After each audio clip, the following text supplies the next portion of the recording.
Francisco de Jesús Rivera Figueras. Paquito de Rivera. Wow, Bienvenido al show.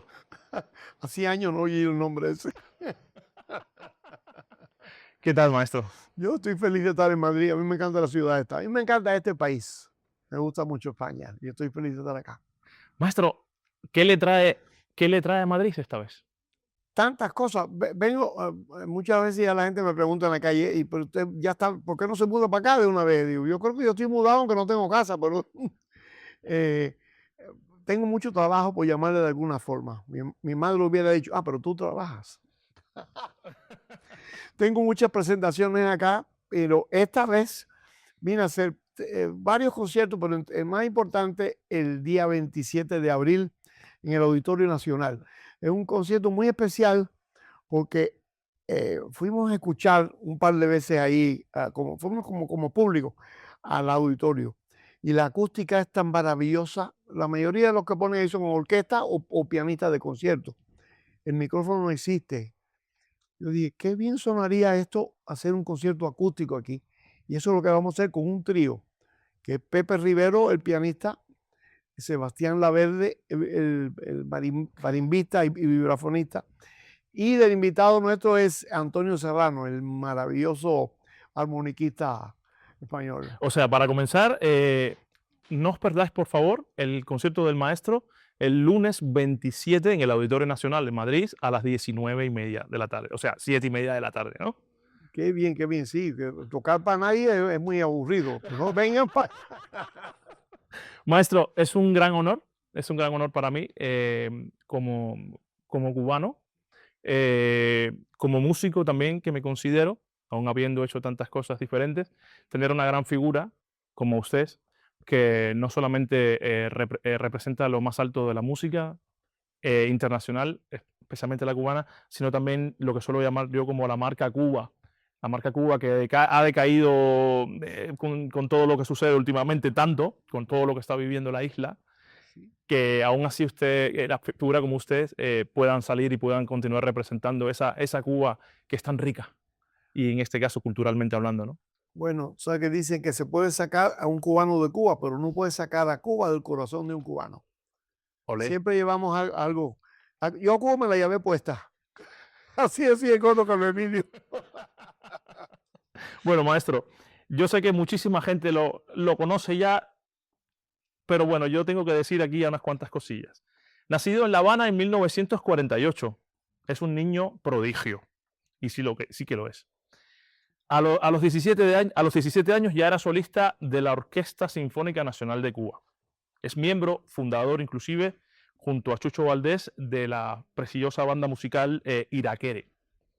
Ganador de no más ni menos de 18 Grammys. O sea, 18 Grammys, entre ellos, bueno, Latin Grammys y demás también compartidos, pero bueno, 18 Grammys en total. Reconocido como en la NEA, Jazz Master, por la National Endowment of Arts.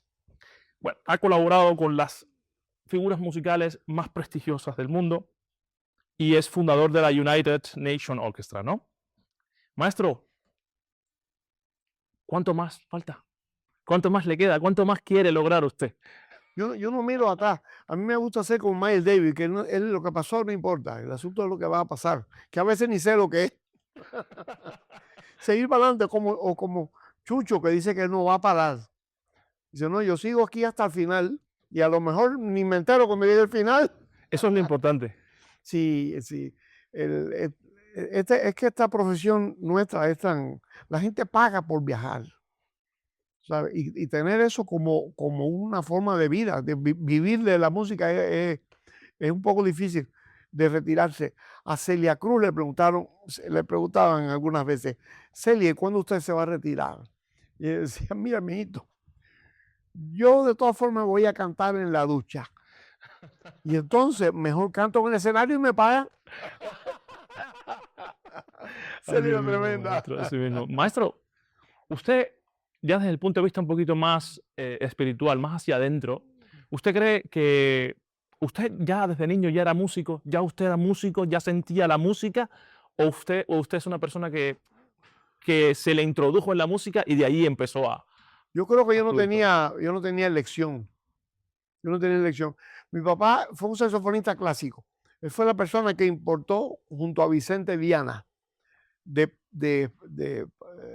Francia la escuela clásica del saxofón, la del Conservatorio de París, en el año 43. Y ahí fundaron el Conjunto Sinfónico de Saxofones. Y entonces, como él se había licenciado del ejército, se había retirado, practicaba el tenor 26 o 27 horas diarias. Se pasaba todo el día tocando el tenor. Y entonces cuentan que yo con un saxofoncito plástico que habían comprado, qué sé yo, en el Tencent o en el CIA, yo me ponía a practicar al lado de mi papá. Yo creo que yo no tenía otra inclinación. Alguna que otra vez pensé, muy poco, ser arquitecto, porque me encanta la arquitectura, todavía hoy me atrae mucho. Pero todos los amigos de mi papá eran músicos, además. Vivíamos a 8 o 10 cuadras de Cabaret Tropicana. El famoso Cabaret Tropicana. Íbamos mucho ahí a Tropicana porque mi papá vendía instrumentos además. Y entonces, esos instrumentos los músicos los compraban a plazo y él iba o a cobrar o a saludar a los músicos de la orquesta de Armando Romeo Sí. o a los ensayos. Y yo no tenía otra opción. Mi papá tocaba en el Teatro Martí, yo iba con él al Teatro Martí a ver cuando la orquesta le dirigía el maestro Rodrigo Prats. Como te digo, yo creo que yo no tenía otra opción. Yo tenía que ser músico y nadie me obligó a eso. O sea, que eso venía ya con usted en el pack Yo de creo que nacimiento. eso venía ya de fábrica ahí, porque yo no tenía otra cosa. Mi papá también me alumbró el camino de la literatura. Él fue muy poco a la escuela, llegó hasta el sexto grado o algo así, pero leía constantemente. Y me enamoré también de la lectura. Había una pequeña biblioteca, pequeña, bueno, había una colección bastante grande de libros en casa. Entonces leíamos, él me traía libros para leer. Y bueno, me enamoré de las artes en general, Sí. pero con incidencia en la música. Muy bien, maestro. Cuando pensaba mientras tocaba el saxofón usted, o el clarinete en este caso, porque es una de las cosas, antes de empezar esta pregunta, ¿es Paquito de Rivera clarinetista saxofonista o saxofonista clarinetista? Los dos instrumentos tienen igual volumen en mi vida, pero yo empecé con el saxofón soprano, cosa rara porque todos los saxofonistas por lo general empiezan tocando el clarinete, es un instrumento más complicado. Sí, muy complicado. Pero mi papá representaba la Selmer en La Habana. Wow. Y cuando vio mi interés O sea, que la Selmer estuvo en La Habana. No, él lo importaba. Ah, vale, vale. Sí. Él era el representante de la Selmer en La Habana. Ujú.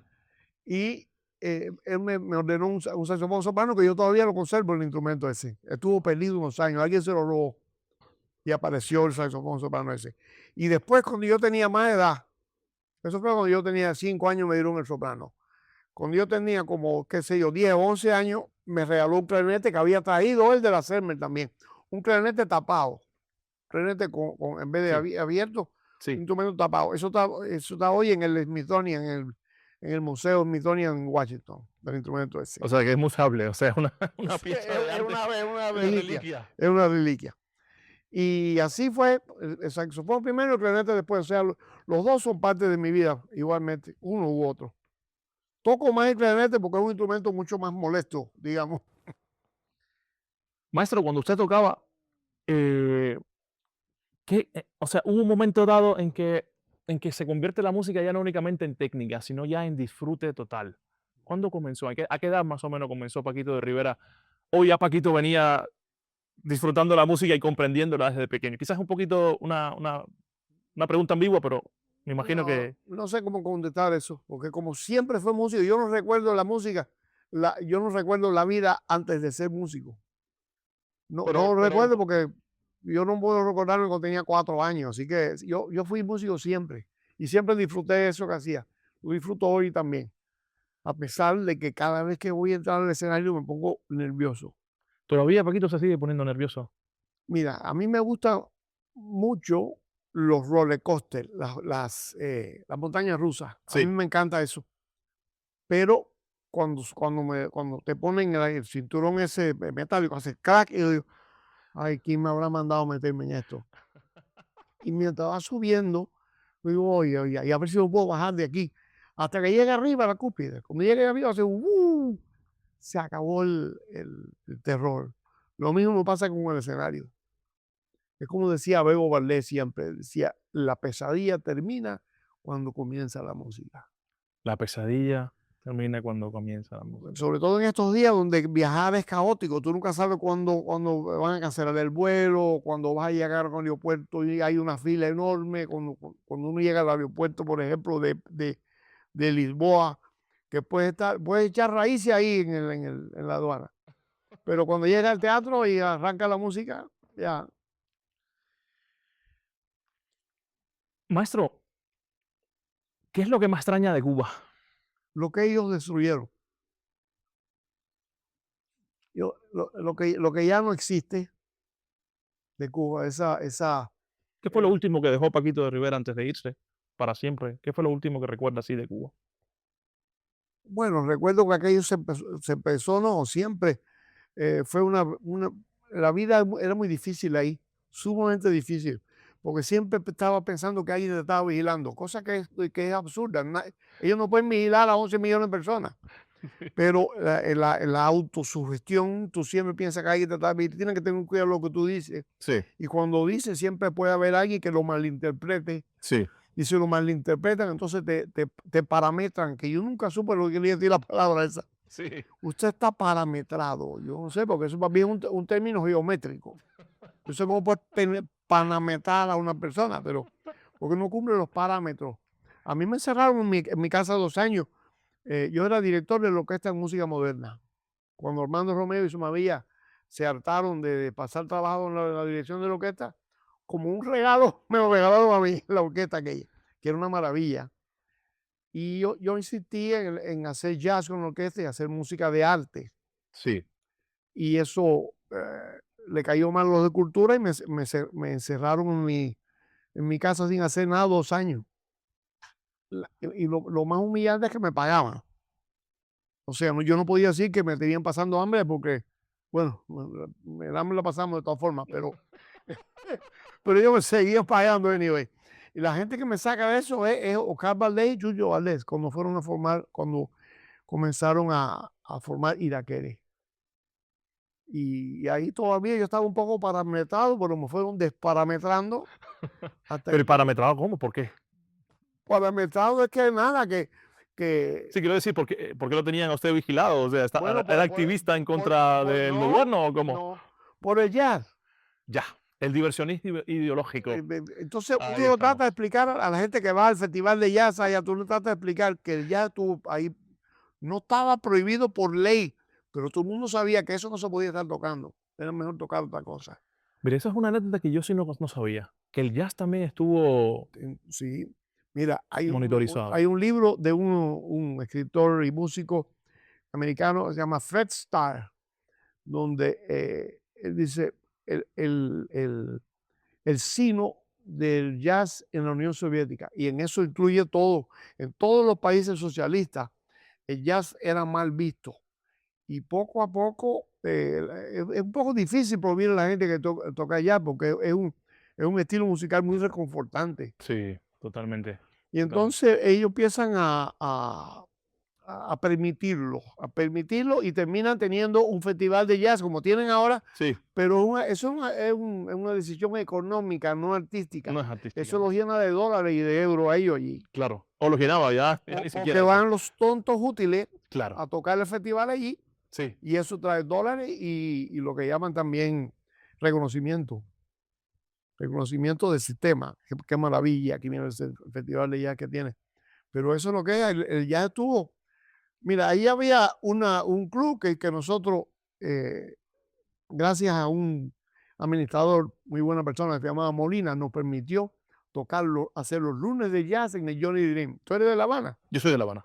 El Johnny Dream después le pusieron el Río Club. Ajá. Y ahí nos reuníamos a hacer jam session los lunes. Wow. Pero estaba lleno de músicos de jazz y de gente de la seguridad del Estado. Cosa que de los a músicos. nosotros no nos importaba, porque nosotros no estábamos Entonces en haciendo, contrarrevolución con no, la no, música. estábamos haciendo música allí. Qué tristeza, Pero bueno, ese de tiempo quedó atrás. qué tristeza.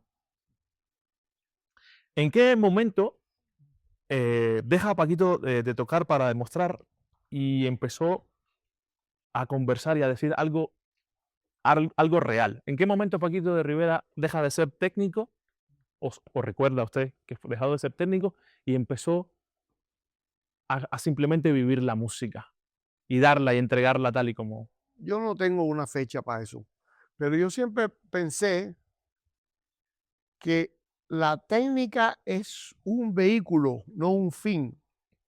Es muy bueno tener una buena técnica.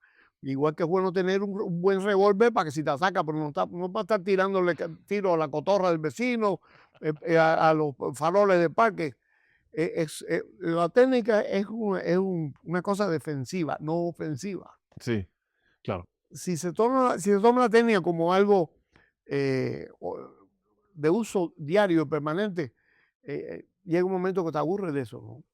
Pero Paquito comenzó clásico también, ¿no? O ya Sí, directamente ya no, no, no, no. Yo aprendí la escuela clásica. sí, mi padre es un saxofonista clásico. Sí, Yo aprendí con los métodos del Conservatorio de París. sí, como lo aprendí yo también el saxofón, digamos, Sí, ¿no? claro. De Francia. Entonces después empecé a sacar solos de gente. Primero Benny Goodman, después eh, Paul Desmond, Charlie Parker, Freddie Hubbard, entonces Coltrane y toda esa gente, empecé yo a sacar los, los solos, los discos, a transcribir. Es como único que se puede aprender este género, es así, transcribiendo, sacando los solos Sí. de los grandes intérpretes. Maestro, ¿y el Latin Jazz? ¿Cómo llegamos al Latin Jazz? ¿Por qué nos vamos hacia el Latin Jazz, a eso que usted revoluciona, que usted tanto, bueno, es tan reconocido por ello? ¿Cómo llega Paquito de Rivera a eso? Yo creo que es una forma muy natural. Sí, Sí, la música latina siempre está alrededor, no solamente de la música cubana, sino, por ejemplo, yo siempre viví enamorado desde niño de la música del Brasil. de Brasil. Y los brasileños me han aceptado en su tan cerrado dominios. Y he logrado que me acepten, y entonces pues, incluyo mucho de música brasileña. El jazz es una música que nació en un país multinacional y multicultural. Sí, Eso es innegable, sí, artística y económicamente. sí. No se puede negar la tremenda influencia de los inmigrantes en la cultura norteamericana, aunque alguno que otro presidente lo quiera negar. Así mismo es, así mismo es. Eso es innegable. Eso es innegable. La contribución de músicos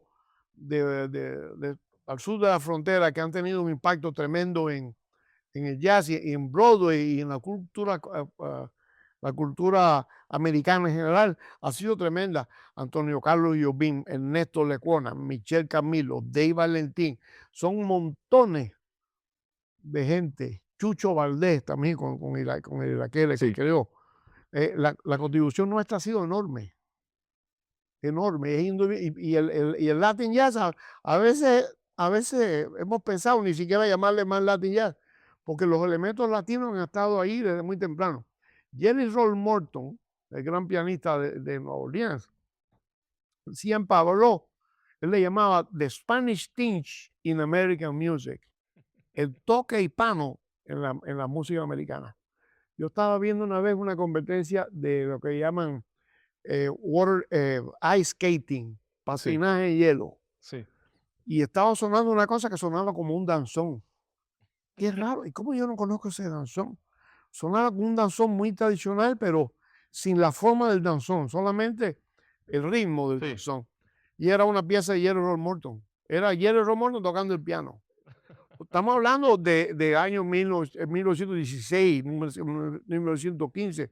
Ya eso era la contribución nuestra a la música americana. Estaba ahí ya.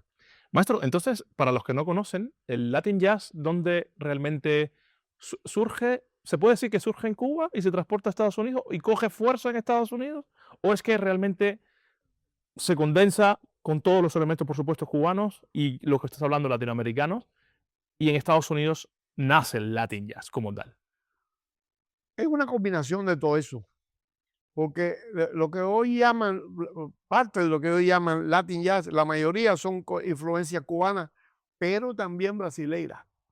Claro, Claro. El Brasil la tenía. A partir del movimiento del Bossa Nova, los brasileños tuvieron una influencia tremenda en la música de jazz. Stan Getz, Charlie Bird, hubo una tremenda influencia. La influencia más grande ha sido de Cuba, you know, cuando Mario Bauzá le presenta a Chano Poza a Dizzy Gillespie. Entonces, eso fue en los 40. Pero ya desde mucho antes, en la orquesta de Ali Show, había una pieza que se llamaba Moon Over Havana, Luna sobre La Habana. Luna Estamos sobre La hablando Habana. en los años 30, la orquesta Sí. ya la influencia de los latinos y básicamente de los cubanos estaba La funcionando cercanía ahí. también, o sea, Estados Unidos que está a nada de Cuba, de La Habana. Es innegable que saltar el charco y ya el cubano. Uno de los principales contribuyentes a la orquesta de Duke Ellington, un puertorriqueño que toca el trombón ahí, se llama Juan Tisol. Sí. Muchas veces dicen caravana o pedido de Duke Ellington. Eso no es de Duke Ellington, eso es de Juan Tisol, puertorriqueño. Ya. Y Luis Ramírez es otro. El autor de Loverman también. Todos nosotros estamos muy metidos en eso, los cubanos, los puertorriqueños y sobre todo los brasileños. Y ahora después el tango se ha colado después de Piazzolla. Ha contribuido muchísimo. Muy bien.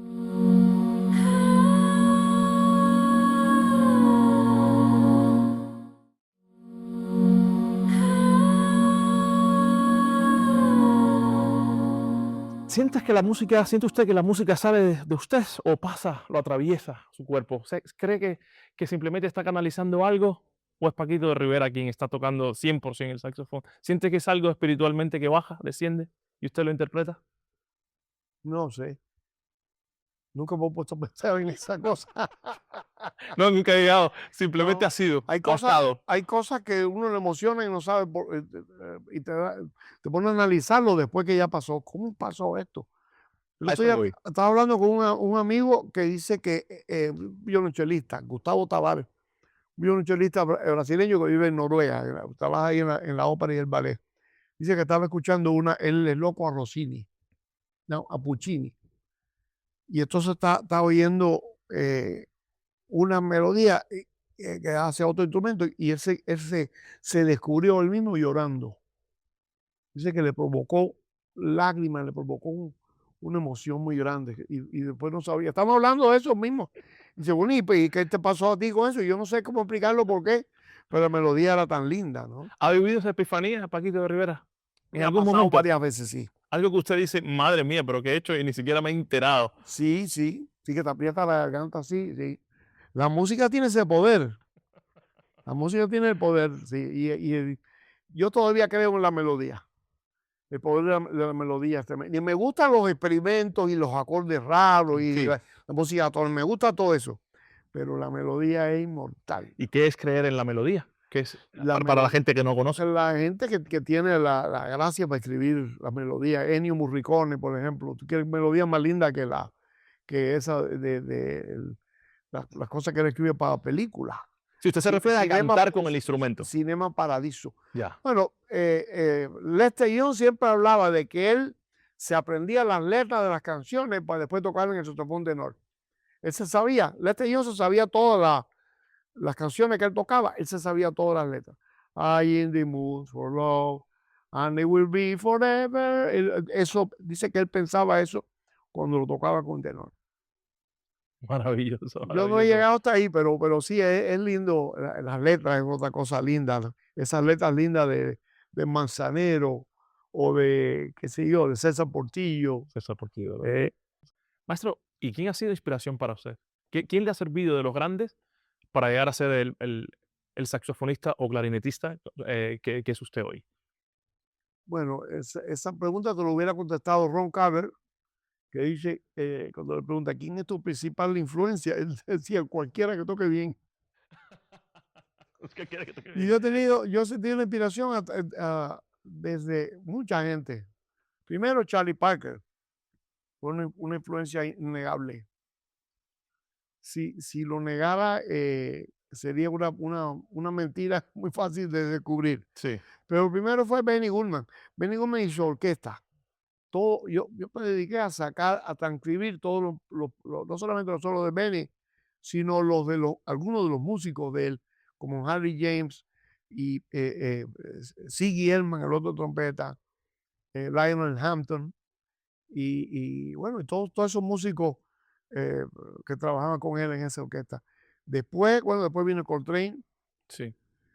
pero también me gusta mucho la música de Chopin, por ejemplo. ¿Le gusta la música clásica? ¿La A mí escucha? me gusta, sí, eso es todo lo que yo escucho en casa. Sí. De música clásica o música brasileña. La que oye jazz es mi mujer, que es cantante lírica. Vale. Entonces ella pone la emisora de jazz y yo la clásica. Wow, wow, wow, wow. Bueno, nos acompaña, mi mujer también es clásica de la Violista, orquesta, ¿no? violista de la Orquesta Nacional de España, Lorena Otero. Ujú. Es de hecho la precursora inicial de esta entrevista, porque gracias a ella que me dijo, ¿sabes que viene Paquito de Rivera?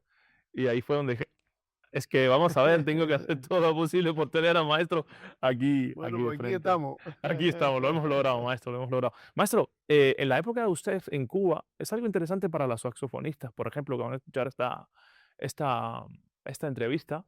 ¿Cómo estaba el asunto de los instrumentos?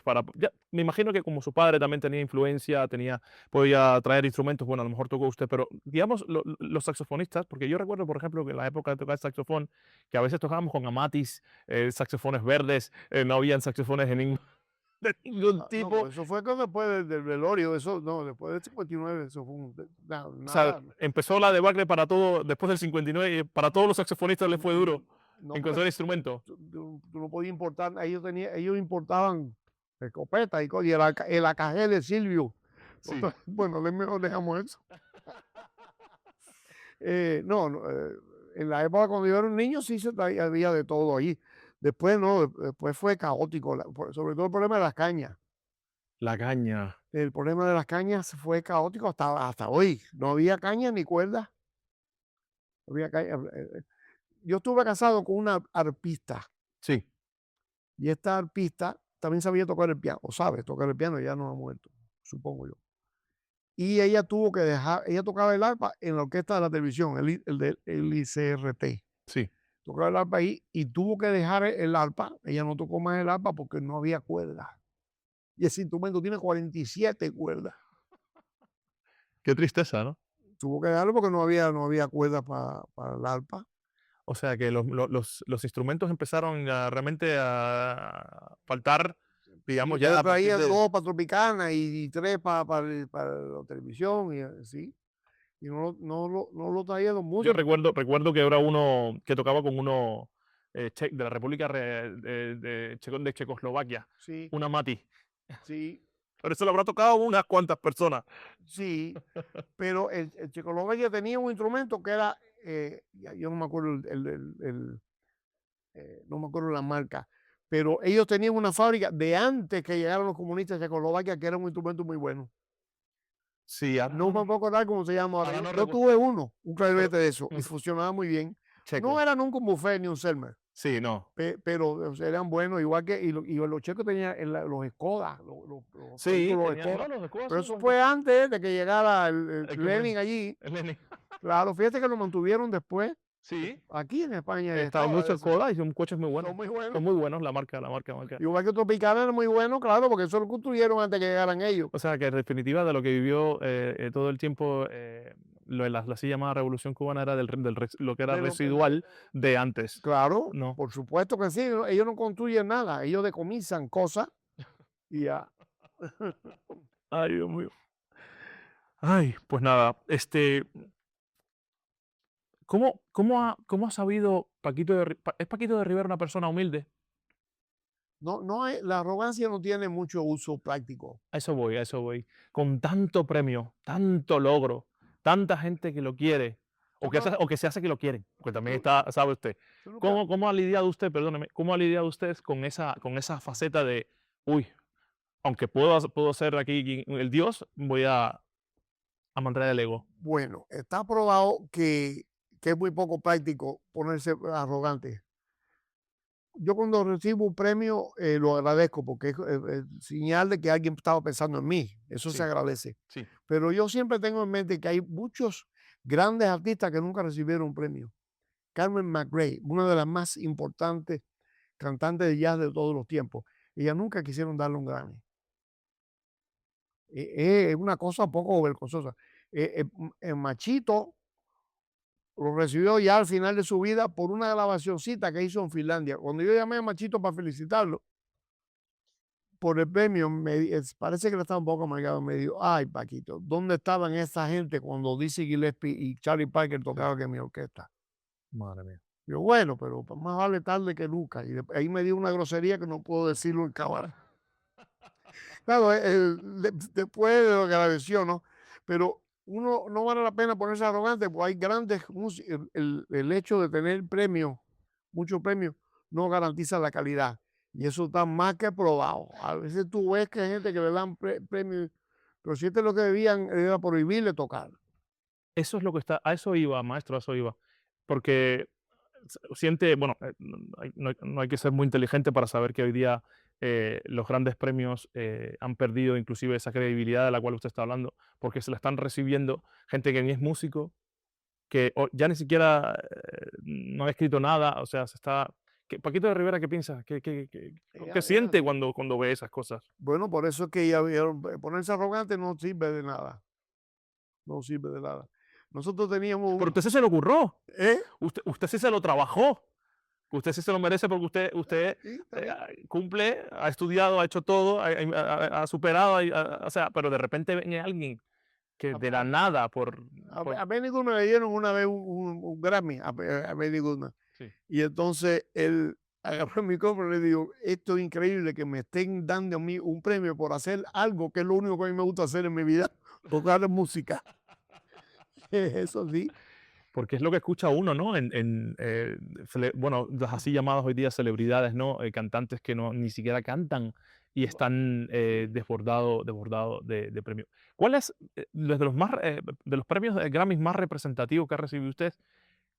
Si tuviese que nombrarme tres, por ejemplo, o para usted todos, a ver, es que es muy difícil decir que uno es mejor o peor o recuerdo uno, porque claro, son premios a un reconocimiento, pero ¿tiene usted alguno o otro que le haya llegado? Hay un disco que a mí me encanta. Como dije antes, a mí me encanta la música brasileña y los cuartetos vocales americanos a mí me fascinan. Me encanta eso. Y yo hice un disco en vivo con New York Voices. Sí, Es un disco todo de música brasileña, sí. con cuarteto de voces. Yo soy el artista invitado. Con ellos está Claudio Rodite conmigo y una sección rítmica muy buena. Sí, Ese es un premio que yo estoy muy contento con ese. qué bien, qué bien. Y qué bien. también uno que grabé en España, que fue la única versión en español que existe de la historia del soldado de Stravinsky, con Nacha Guevara y Javier Gurruchaga. Wow, wow. Lo grabamos aquí en un productor que se llama, todavía anda por ahí, José Luis Rupérez. Él me invitó a grabar la historia del soldado. Yo casi lo cancelo la grabación porque es sumamente difícil tocar eso. Sí, No solamente tocarlo, sino solfearlo, muy difícil. Están unos compases, bueno, en Stravinsky, sí, en unos compases muy raros, sí. y yo estaba a punto de no hacer la grabación, hasta que Rupert me amenazó. Me dijo, yo me he gastado mucho dinero en eso, y tú tienes que grabarlo. Lo grabamos y nos ganamos un Grammy junto con el brasileño, que es que grabamos con New York Voices, que se llama Brazilian Dreams. Esos son dos de mis discos favoritos. ¿A Paquito de Rivera ha pensado alguna vez en escribir algún libro? ¿O tiene alguno? ¿O lo tiene ahí en...? Tengo 3 o 4 libros fuera. Ya los Uno tiene. de ellos se llama Mi vida sexual. Eso lo editó, lo publicó aquí Sey Barral. Sí. Y tengo otro que se llama Ser o No Ser. Esa es la jodienda. También se O sea, llama mi vida Paisaje. sexual, ser o no ser, esa es la jodienda. Sí. Y hay una novela muy bonita que se llama Oh, La Habana. Eso se consigue aquí en España. Como la rumba. Sí. Oh, La La Habana. Habana, Oh, oh, La La Habana. Habana. Qué bien, qué bien. Maestro, aquí hay unos cuantos, aquí en Madrid viven unos cuantos músicos Mucho, muy mu- bueno. muy buenos. Melón, el pianista, Ariel Sí. Brínguez, saxofonista, que es uno que le prometí que le iba a traer. Estuvo aquí mucho tiempo viviendo eh, Filiu, que me dijo usted ahora que vivía en Portugal. ¿Tiene pensado usted, aparte de, bueno, me imagino que volverá en un momento dado a Madrid Yo con siempre esta vengo gente? aquí. Yo vengo mucho aquí. Y hace mucho tiempo que mi esposa y yo empezamos a tener yo no quiero irme de Nueva York, pero tener un sitio para, porque venimos tanto aquí que es bueno tener un sitio. Chucho tiene una residencia en Chucho Málaga. Valdés. Sí, Sí. es que es muy agradable España para nosotros, ¿no? La comida es tan buena aquí. Aquí deberían tener una lista de restaurantes malos. A ver, España es un país Agradable, chico. es muy agradable, es un país que lo que tiene, yo para mí que he viajado, he tenido la oportunidad de viajar bastante el mundo, es indiscutible la calidad de La la envidia. comida Ah, española. Tiene de todo. Y ya sabe usted, si va, donde quiera que vaya a cada esquina de España, es diferente y sabrosa, o sea, rica también. son varios países esto ahí. Sí, Uno va de Madrid para Barcelona y es realmente otro país. es otro, es Y el otro. País Vasco es completamente distinto. Y Asturias, y de Ah, repente baja al eh, sur y es otra esas cosa. fabadas, fabadas Esa, asturianas son las rehostia. Uf. la hostia, es la Sí, hostia. y después los andaluces con el salmorejo. Eso es una cosa, el otro día me tuve que comer tres de esos, un día tras de otro, no podía pedir otra cosa. Maestro, en cuanto a qué papel tiene el silencio para usted, viviendo rodeado de tanta música y tanta creación. O sea, ¿qué papel le da usted al silencio Qué cuando bueno que, está? qué bien que mencionaste eso. El silencio es más importante que lo que suene. Estaba primero. Por orden de llegada, el silencio tiene más valor que la música y cualquier cosa que suene. El silencio. A ver, a mí me molesta mucho cuando llega a un sitio y la música está tan fuerte, un sitio donde que la gente va a hablar de negocio o de lo que sea, Sí. y está aquello, boom, boom, boom. ¿Por qué la necesidad de estar siempre oyendo algo? Yo no lo entendí. Claro, estoy empujando un elefante yo solo, porque en todos lados pasa eso. Pero el silencio es algo muy importante, te da tiempo a pensar, a elucubrar. Mi amigo Pucho Escalante, que paz descanse, que fue un trombonista cubano que murió de 102 años en Nueva York, él decía que estaba diseñando, era muy bromista, que estaba diseñando un club para músicos, Sí. donde en la puerta tú tenías que dejar el instrumento, dejarlo, y podían estar con armas, drogas, todo ese tipo de cosas, pues mira, pero no, instrumentos no. Entonces ponían en los televisores, ponían deportes, violencia, todo lo que tú quieras, pero no cantes nada porque te sacan del restaurante, del bar. Una broma de él, pero Sí. lo que quería es una broma un poco exagerada. Por lo que quería decir con él es que es muy importante el silencio y desconectar un poco. También otro amigo mío, Germán Pifarrero, un gran escritor, un gran compositor y arreglista. Una vez que yo estaba muy alterado porque mi hijo no lo dejaban salir de Cuba. Me Ya. lo tenían secuestrado ahí y yo me puse muy, muy mal, estaba muy triste, muy alterado. Sí. Y me preguntó, ¿Qué años fueron esos? ¿Qué años fue eso? desde el año 80 hasta el 89, finales del 89. Fue terrible, pero bueno, ese es otro. Y él me dijo, ¿tú tienes algún hobby? Digo, sí, yo colecciono discos. Y me dijo, no, no, no. Discos no. Música no. Tienes que buscar algo que no tenga nada que ver con lo que nosotros hacemos. Para lograr el silencio. Claro, mira, cocinar, leer. Eso son quizás mecánicas. Yo para eso soy horrible para la mecánica. Aunque me gustan los automóviles antiguos, he tenido varios. Sí. Pero el silencio es importante y alejarse un poco del sonido, ruido. de la música, ¿no? Como para recargar la. ¿Y usted medita? Siempre, mi mujer siempre me habla de eso, pero yo no sé hacerlo. Porque para mí el significado de la palabra meditar para mí es otro. Es como meditar. ¿Dónde encuentra la paz, Paquito de Rivera? Esa paz para bajar ahora mismo este ritmo y estar en calma. Yo no lo encuentro frecuentemente. Y no quiero mentir porque la mujer mía me está oyendo. La tranquilidad me cuesta trabajo encontrarla. La tranquilidad. Sí, y ese asunto de la meditación muchas veces me lo han recomendado. Tú meditas, ¿verdad? es mi trabajo. Ajá. Meditar, yo trato a las personas energéticamente. ¿Y cómo hace para meditar? Pon la mente en Es blanco. una disciplina que ya uno comienza poco, unos minutos, después va incrementando y puede meterse hasta 3 horas. Hay personas que se meten hasta 6 horas meditando, No me digas. así en stand. Entonces uno se encuentra a sí mismo en el silencio. Por eso le dije lo del silencio, porque ya tiene un camino tan adelantado y tan grandioso como la música. Cuando encontramos ese silencio en la energía y en la calma, en la paz, entonces nos encontramos con nosotros mismos y con ese gran Paquito que hay dentro, que es el que vibra aquí adentro, ese Paquito que es el que trascenderá una vez acabe este momento que es la materia, ¿no? Y entonces, por eso le dije, pero bueno, también me refería, por supuesto, a la música. La música ¿Tiene que ver eso con el yoga? también es una de las disciplinas que hago y demás. Aunque no soy yo un profesor de yoga, pero Sí, sí, dice que es muy beneficioso eso. es muy Cómo beneficioso. poner la mente en blanco. Ese es un concepto que yo no lo puedo entender. No lo he podido digerir todavía. Un día lo Pero se hago. practica, Sí, eso se lo agarra. un día lo puse Lo a agarra. practicar. Después de toda una vida, la música solo le ha dado o también le ha exigido algo, Sí, algo que haya tenido que dejar por la música.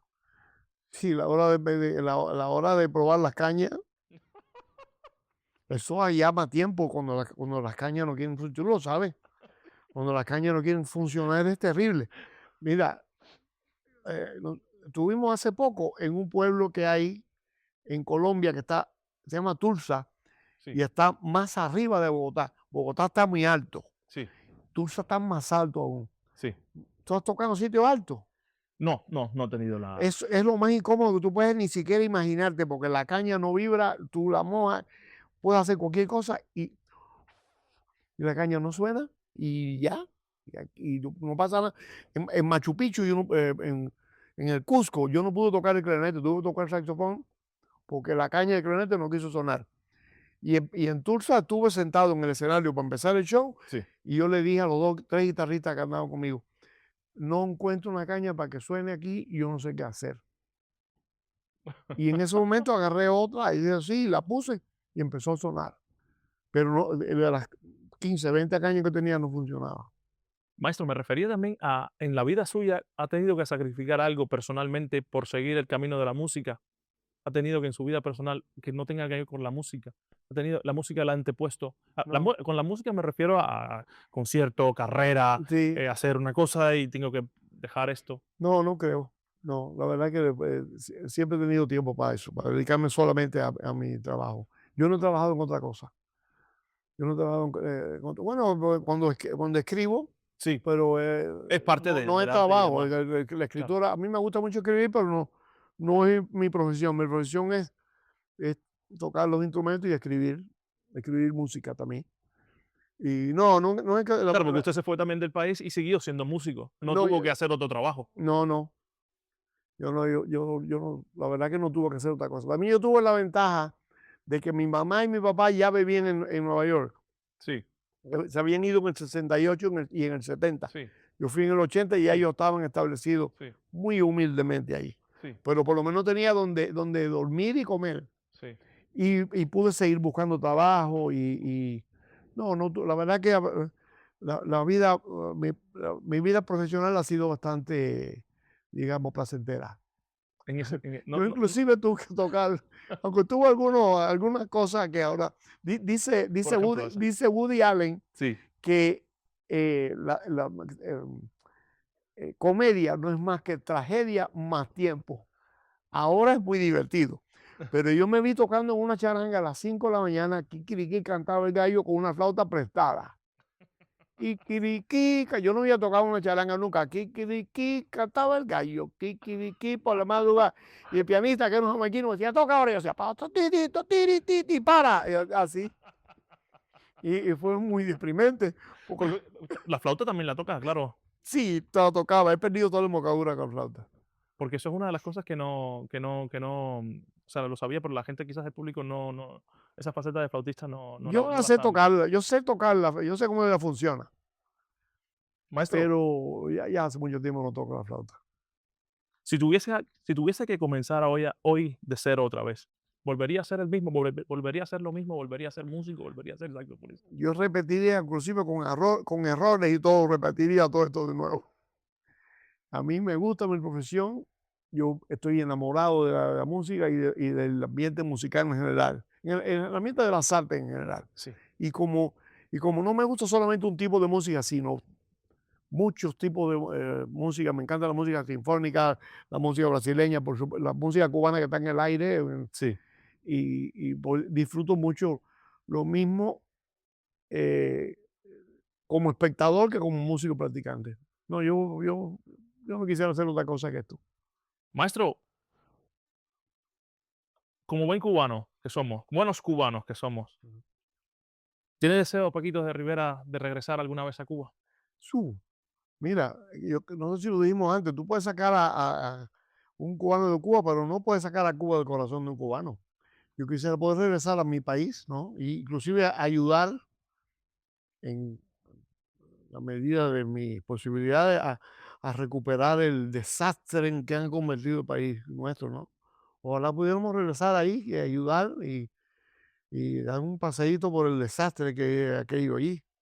Eso Sí, a mí pueda me gustaría regresar a mi país. ¿Quién no? comprarse una casita, quizás ahí tenerla para, ¿no? De vez en cuando ir. Y quién sabe. Ya. Está todo tan confuso en el mundo en estos días que no. No sabe Pero dónde de va a que dar. algo tiene que pasar, algo tiene que pasar. No puede, no, es que no puede continuar. Yo no sé cómo lo van a arreglar. Nadie sabe cómo se va a arreglar nada ahora. Nada. Absolutamente nada. Hacen unas alianzas que tú prendes el televisor un día y ves una cosa y al otro día todo lo contrario. Dice, pero si este disco. Realidad es que se Sí, claro, sí. Y no es uno solo, le echan la culpa a uno solo, no, es un disparate absoluto por todos lados, no sé por qué será. Ahora, de que van a tener que resolverlo, hay que resolverlo de una forma o de otra, porque eso no puede, ese desastre no puede continuar así, donde nadie sabe donde no le ven a la gente hacer nada, tú no puedes, No, hay gente que quiere cooperar para echar a andar, no, tiene que ser con nosotros. ya. No, a ver, la esperanza que tienen muchas personas que también tenemos a Marco Rubio, ¿no? Que es un de origen cubano, que parece que se ha tomado en serio el hecho de cambiar, ¿no? Sí, De cambiar el tema para ver si. a ver si le hacen caso y lo dejan. Claro, pues no, porque hay mucho inversionista cubano Ah, norteamericano que estaría, vamos, tiene encantado. encantado de meter todo, muchísimo dinero ahí y levantar ese Pues país. claro que sí, pero eso no es de ahora, es hace años. Hubo yo no sé si existe aún, una organización que se llama la Cuban American Foundation, Sí, sí, la que puso Mike Canosa. sí. Esa gente tenía un ejército de billetudos listo con plan y todo para echar a andar de aquello, ya sea, pero estamos hablando hace 30 y pico, 40 años. Sí, Hace rato que ellos tienen sí. eso armado. Pero el asunto es que te dejen hacerlo. El cubano, o sea, yo no he ido hace muchos años a Cuba, eh, pero según lo que los amigos que van y vienen y demás me dicen que efectivamente está peor que como, o sea, peor de lo que ya estaba peor. O sea, vamos, que no existe esto que acabo de decir, pero la gente creo que me entendió, ¿no? Sí. Y lo que pasa también es que hay gente que dice que también eso del comunismo, socialismo se acabó, porque hay gente que tiene mucho dinero y sin embargo vive muy bien ahí. Pero entonces la inmensa mayoría está muy mal, ¿no? Que como que hay ya una división social Y además, ya, hay una cosa que yo no entiendo, ¿cómo se puede vivir bien cuando tú sales fuera de tu casa y todo es un desastre? ya, Yo no viviría bien en Cuba, donde yo tuviera 47 millones de dólares en sí. una mansión y entonces en la esquina hay un basurero enorme y se han comido un perro. Y, Gatos se comían en sí, Cuba, sí, gatos. yo no podía vivir así. Yo pudiera vivir bien donde yo tenga todo el dinero ese y yo pueda salir y yo pueda ir a la Claro, claro. esquina a comprar unos Sí, tomates sí. y después echarle gasolina al carro. Pero ¿Qué haces viviendo nadie, encapsulado en un tú lugar? no Y puedes que, vivir en cápsulas, es muy aburrido eso. ya. Hay gente, lógicamente hay gente que lo ha logrado eso. Sí, sí, Sí, pero es abusivo. es ¿Cómo muy es abusivo. posible Es muy abusivo. ignorar la desgracia de otras personas mientras tú vives como un rey? Y teniendo tú la posibilidad de ayudarlo, pues no te deja. Esa es otra. Ese Esa otra, es otra. hay gente, como hablamos ahorita, que tiene todo ese dinero y toda esa nostalgia y el deseo de ayudar Porque Cuba es un paraíso. y no te deja. Sí, claro. Cuba es un Es paraíso. un Como país tierra, además. y También. grandón, Y sí. es grande. Sí. Podría instalarse ahí cualquier Cualquier cosa. cosa, Cualquier cosa. pero no te dejan porque es con ellos, no contigo, no. No. Tú vas a dinero a ti. Maestro, yo sí creo que algún día erigirán una escuela con su nombre. Yo sí vaticino que tiene que haber en Cuba un conservatorio, la escuela de jazz, Bueno, un instituto superior de hay- Paquito Rivera. hay muchos músicos meritorios por Pero ahí. uno de ellos tiene que ser usted, de verdad. Bueno, Esta entrevista ya tiene que llegar a su fin. Quiero, una vez más, como le dije fuera de cámara y ahora se lo digo delante de todo el mundo que nos está mirando, al agradecerle de verdad mucho y de corazón que haya prestado su tiempo, que se haya tomado este cafecito que le he brindado, bueno que estaba. que se haya sentado en este programa, que es un proyecto personal, una gran apuesta en mi vida, Fran HGD Show, y también que lo van a ver muchos amigos músicos, los que crecieron conmigo estudiando, y se van a poner quizás muy contentos de saber que usted estuvo conmigo. No me gustaría despedirme también, yo soy escritor, también he Tú escrito, también, uno yo más. soy, sí tengo siete libros Ah, escritos, también la música la canalicé y el arte. Esta novela se llama Username Henry y la escribí en el 2021 y ahí vaticiné que en el 2026, 2027, Cuba caería el sistema, que es lo que estaba ocurriendo. Pero bueno, en definitiva, por ahí no quiero ir más. Es la vida de un saxofonista en el siglo XXII. Y ah, aquí auguro también una isla de Cuba convertida en un paraíso. Ya se ha caído el sistema y los cubanos lograron la democracia. Y no quiero hablar más porque aún después de la democracia continúan sucediendo varias cosas. Pero bueno, el username Henry es Henry Durán, que es un saxofonista. qué bueno Es un eso. saxofonista, se lo he dedicado Ah, para el gran Paquito de Rivera. Gracias, maestro, por haber hecho y continuar haciendo por la música y la marca Cuba tanto. Ha sido un honor tenerlo en mi programa. Espero disfrute de esta historia del saxofonista Henry. Muchas gracias. gracias. Bueno, que me viene muy bien porque el Kindle se me suspendió, no sé, no está funcionando más. Así Ya. que ya tengo mi propio Kindle aquí. Pues maestro, muchísimas gracias. No me gustaría, bueno, ya he dicho que no me gustaría despedirme sin haber dado esto, pero bueno, repito, por favor no os perdáis el concierto de Paquito de Rivera y sus invitados en el Auditorio Nacional en Madrid el día 27, lunes 27, o sea, el lunes de la semana que viene, a las 19:30 de la tarde, o sea, a las 7:30 de la tarde. Ahí nos Maestro, vemos. ahí nos vemos. Muchísimas Hasta gracias, pronto. maestro.